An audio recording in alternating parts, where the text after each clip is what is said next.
In today's Summit Tech Tip, we're going to talk about a subject that usually gets overlooked but is still very important, cam bearings. Yeah, we're going to talk different types. We're going to show you how to install them correctly, and we're going to show you a couple different ways you can get them in your engine. Cam bearings are just as important as main and rod bearings, but sometimes they are overlooked or sometimes not even replaced because they are hard to get in and out without the right equipment. OEM ones, a lot of the times, are made out of a piece of strap. They are joined together like a little puzzle piece, and then it is sized and put in. When we go to replace OEM bearings, we'll use a quality aftermarket. A lot of companies make bearings, and they are all very, very good quality. The way they do it is they take a piece of tubing and very precisely size the OD, and then coat the insides, and then size the ID, drill their appropriate holes for the application. These are a very forgiving bearing. They have a high amount of embeddability, and they are very forgiving on clearances. Clearances are a big thing. The typical clearance on a cam in-block cam bearing is 1 to 5 thousandths clearance on vertical oil clearance. Now that's a huge range of oil clearance, and that's okay because that shows you how forgiving that bearing is. Now in performance applications, we have a little bit different philosophy. Yeah, aftermarket replacement and racing bearings have a higher quality of materials and a higher quality of machine work, so they have more precise fit. So even when we're talking about aftermarket replacement, we have, like Pat was talking about, a steel tube design. These use a steel back, usually with a copper lead alloy, and then they will have the appropriate hole drilled in them for the OE level of oil flow. You can also get dual hole bearings. This helps provide another section of oil flow to the cam bearing to help prolong the bearing's life. And even some of the aftermarket replacement ones will have a little groove between the two holes. This again just helps improve the oil migration around the bearing. When we're talking about racing bearings, this is where things can get really tricky and really precise. These still use a steel backing, but the alloy on the inside is usually going to be an aluminum alloy because it's a little bit more rigid. It doesn't have as much embeddability as the stock replacement ones, but it really doesn't need it because the service intervals for race engines are a lot lower. These will also a lot of times have a coating on the inside. This is a dry film coating. Basically what this does is this helps protect the bearing if the oil wedge between the cam itself and the bearing goes away and the cam does briefly touch the bearing. It provides another layer of protection to help save the bearing. And in some aftermarket applications, you can get bearings with multiple holes and a groove or an annulus on the backside if the block doesn't already have one. So this, like this example here, has holes 120 degrees apart, so we have even spacing, and it has an annulus on the back to help oil get from the feed hole all the way around the bearing and provide adequate oil flow. And in some higher end racing applications, they will go straight to a rollerized bearing. So this is literally a roller bearing on every journal of the camshaft, and this basically eliminates any chance of friction or load being applied to the cam. And in racing, this can be really important because the RPM levels are higher and usually the spring pressures are a lot higher, especially when we start talking about big solid roller springs. These can have anywhere from 800 to 1,200 pounds of open pressure, and it's hard for the oil film and the cam bearing to take that up, so that's why you would switch to a rollerized. And now we can start talking about how to get these things in properly. Yeah, and that starts with getting the right bearing in the right position. So what happens is sometimes the bearing journals and the housings are different, or sometimes they're the same. When you get a set of cam bearings, it will actually tell you on the inside of the box what goes where. There's writing on the back sides of the bearings, and there's also position locations that tell you what bearing goes where. In this particular one, some of the same bearings go in 1 and 5, 2 and 4, then a separate 1 and 3. On this particular one, they are all the same, so it doesn't matter what bearing goes in what position. When it comes to camshaft installation, we're going to show you two methods, and the first one that I'm going to show you is by far the most common, but it also has the most potential risk of doing it wrong. So if you haven't done this a bunch, definitely either get 2 sets of cam bearings, get a practice block and practice, or if you're taking your block to the machine shop already, just go ahead and have them do it because they can do it and knock it out for you. But the first style of installation tool we're going to cover is the pound-in style or the universal style. So this comes usually as a kit like this. It comes with everything you need, and this is universal, so you can use it on almost any engine that requires a press-in style cam bearing. So what this comes with is 2 different mandrels, long one and a short one. And the way this works is it has a centering cone that goes over the mandrel. We'll show you how that works in a second. And then it has an internal collet that threads into the end. So we'll get that threaded on there. and this expands out, and then it has a couple different sizes of expanders depending on what engine you're working on. We're working on an LS, so we're going to use this one here, and that slides over our internal collet to help expand it out.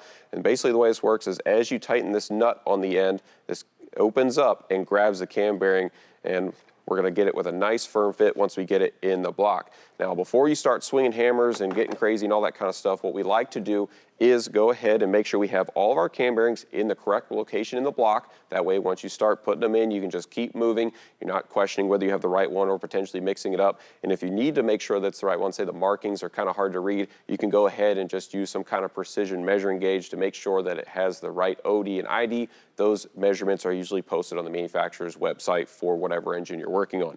We will also go ahead and mark the cam bearing for the orientation that we want, because like this one has 2 oil feed holes and no annulus. So one of these holes has to line up with the feed hole in the block, or this won't get any oil flow at all, and it's immediately going to fail. But the other one, we actually want that to go in a very specific location to help feed oil underneath the cam and help promote that hydrodynamic wedge. So we'll go ahead and mark that right off the bat so we don't have to worry about it once we get going. So we'll grab our tools and move over to the block.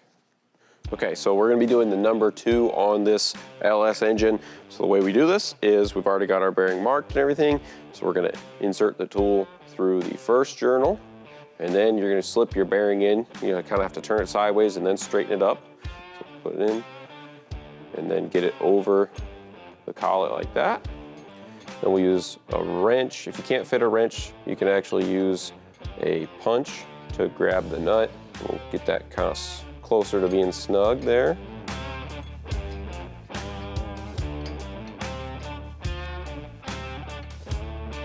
And then we'll kind of make sure it's squared up against the journal, and then tighten it up even more.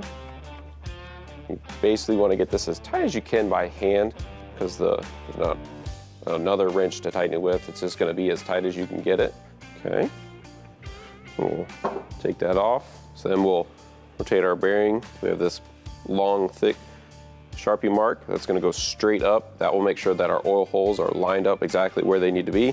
And then our cone slides right into the front cam bearing, and this is what's going to center the tool as we're driving it in, because without that you can get up, down, left, sideways, get the cam bearing in there not straight, and then if you can get the cam in, it's not going to turn because it's not going to have the right alignment. So this helps prevent that. Hold it in there with your hand like that.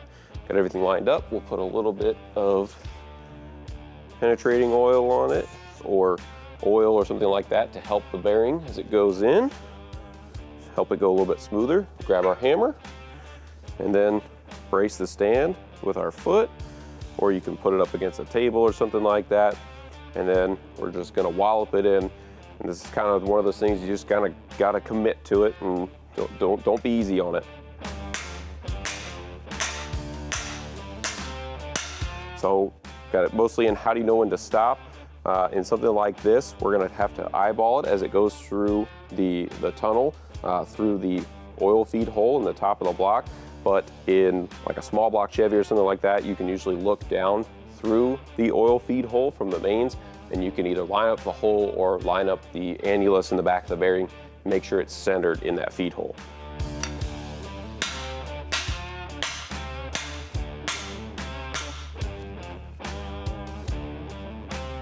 All right, we're gonna stop and check that on this one. That's gonna be pretty close. On these, the bearings are pretty well centered in the journal.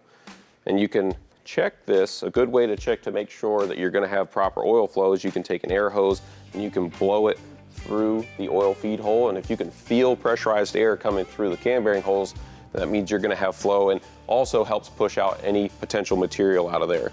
So we're gonna double check this and then get it squared up.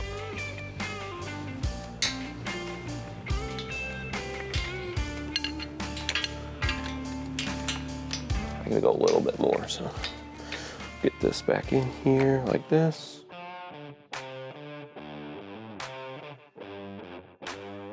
This is one of those things where it's definitely better to go a little bit slower, to go a little bit at a time. Check your progress often, because it's easier to add a little bit more than to try and start over because you put it in too far. All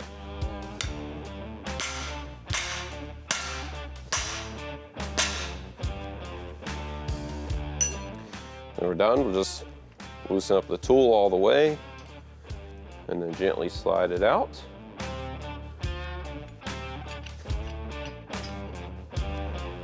And it's installed.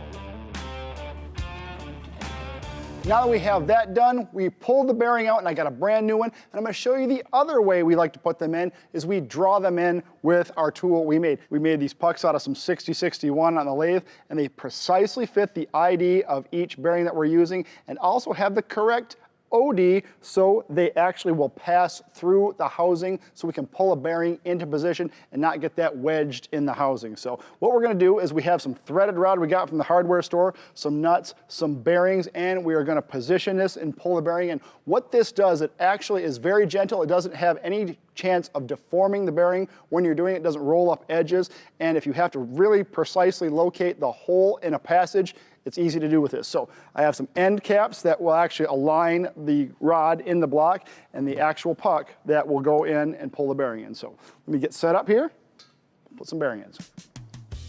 First thing we do is make sure we have the right bearing and it is oriented correctly. I always put an arrow on them because I know I'm not that smart. So we're gonna put it down in here and get it aligned where it's supposed to be. And then with our puck in there, we're gonna take our threaded rod, and I've already ran this nut, washer, and bearing down to the right depth, and we're going to feed that through, and we're gonna index that with our back puck.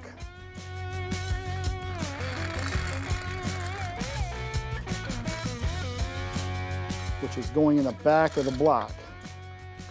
Now what that does is it aligns the front and the back center line.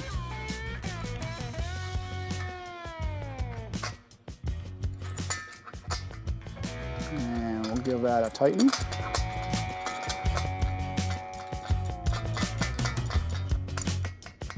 Okay.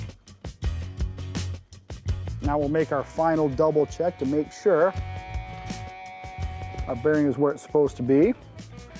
And then we're going to cinch up this part. Now this is the part that actually is going to be turned to pull the bearing in. You do your best to get it as square as you can.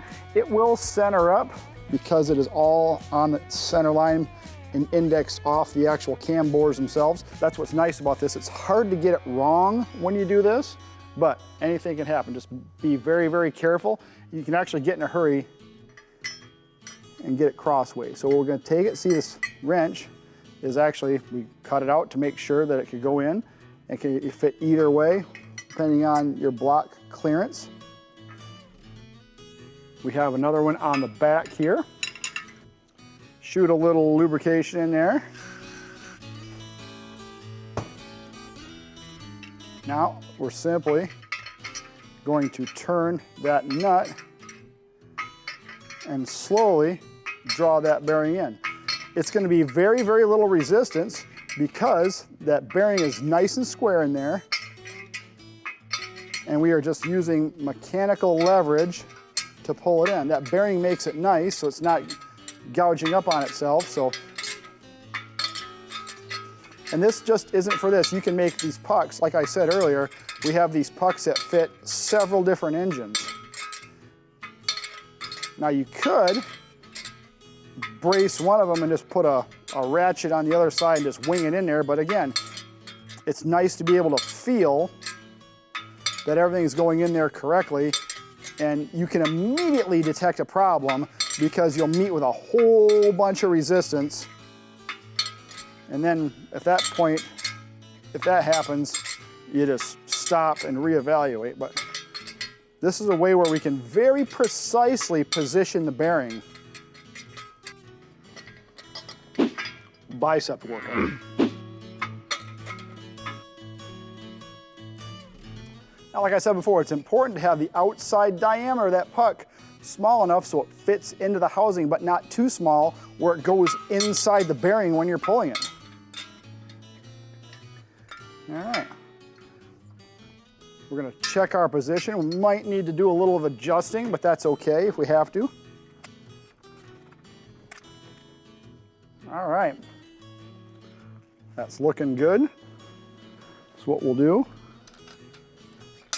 is everything looks to be in the correct position and the correct orientation for the oil holes. So now we'll just simply remove our setup here.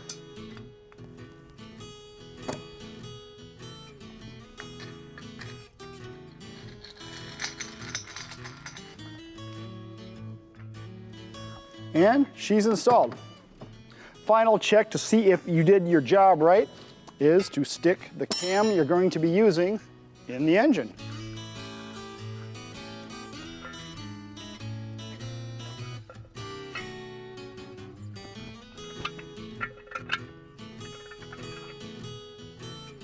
Okay. When the cam goes in, it's nice and smooth.